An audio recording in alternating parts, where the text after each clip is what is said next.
সরকারি নিয়ম নীতি ও আইনের তোয়াক্কা না করে শরীয়তপুরের ইট ভাটায় চলছে শিশুশ্রম। আবাসিক এলাকা ও কৃষি জমিতে গড়ে ওঠা এসব ইট ভাটায় ইট তৈরিতে ব্যবহার হচ্ছে জমির টপ সয়েল মাটি ও নদী তীরের মাটি। তীর থেকে মাটি তোলায় নদী গর্ভে বিলীন হওয়ার ঝুঁকিতে নদী তীরের ঘরবাড়ি সহ অন্যান্য স্থাপনা। কবিরুজ্জামানের তথ্য ছবিতে ডেস্ক রিপোর্ট। যে শিশুদের হাতে থাকার কথা বই, খাতা, কলম, পেন্সিল, শিশুর সেই কোমল হাতেই তৈরি হচ্ছে শক্ত ইট। মজুরি কম হয়, শিশুদের কাজে লাগাচ্ছেন ভাটা মালিকরা।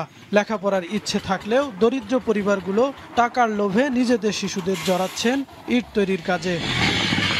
শরীয়তপুরের নড়িয়া উপজেলা কার্তিকপুর করণ হোগলা গ্রামে আবাসিক ও নদী তীরবর্তী কৃষি জমিতে গড়ে ওঠা আজাহার মাতবরের মালিকানাধীন ন্যাশনাল ব্রিক্স ম্যানুফ্যাকচার ইটভাটা।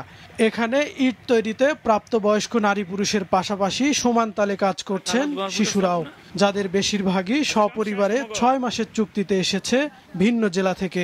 প্রথমে স্কুল পড়তে আমরা গরিব হয়েছি দেখে গলাতে আসি, আব্বুর সাথে আব্বা আছে, আম্মা আছে, আর ভাই বোন সবাই আছে, নানা নানু দাদি সবাই আছে। এই ইট ভাটায় সবাই কাজ করো? এখানে তো দেখা যাচ্ছে যে আপনারা ছোট ছেলে মেয়েদেরও কাজ করাইতেছেন, তো এখানে কোটি কোটি মানুষের ভালোবাসায় ফ্রিজ, টিভি এবং এসিতে দেশের 1 নম্বর ব্র্যান্ড ওয়ালটন। প্রকাশ্যে ইট ভাটায় শিশুরা কাজ করলেও কর্তৃপক্ষের দাবি শিশুশ্রম নেই তাদের ভাটায়। দুই একজন যদি থাকে এটা দেখা যায় ফ্যামিলির সাথে আসছে, পরিবার আসছে, পরিবারের সন্তানাদি আছে। এখন বাবা মায়ের কাজ করে দেখা যায় এর সাথে হয়তো যাইতে পারে, কিন্তু এভাবে শিশুশ্রম আমার এখানে কোনো শিশুশ্রম নাই। জেলার বেশিরভাগ ভাটার বৈধতা না থাকলেও দিনরাত চলছে ইট তৈরির কাজ।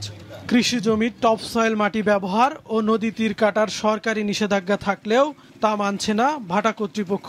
কয়লার পাশাপাশি কোনো কোনো ভাটায় পুরানো হচ্ছে গাছ। এত কিছুর পরেও রীতিমতো নিশ্চুপ প্রশাসন। যে সমস্ত ইট ভাটা তাদের কার্যক্রম এখন চালু রেখেছে, যদি সেগুলোতে শিশু শ্রম নিয়োজিত থাকে, আমরা এটা তদন্ত করে দেখছি, আমাদের অফিসার দিয়ে এটা আমরা তদন্ত করাবো। তদন্ত করে যদি দেখি আমরা যে শিশু শ্রম সেখানে নিয়োজিত রয়েছে, তাহলে অবশ্যই শিশু শ্রম বন্ধের বিষয়ে আমরা যথাযথ উদ্যোগ গ্রহণ করব। শরীয়তপুরে মোট 58টি ইট ভাটা রয়েছে, যার মধ্যে বৈধ 35টি।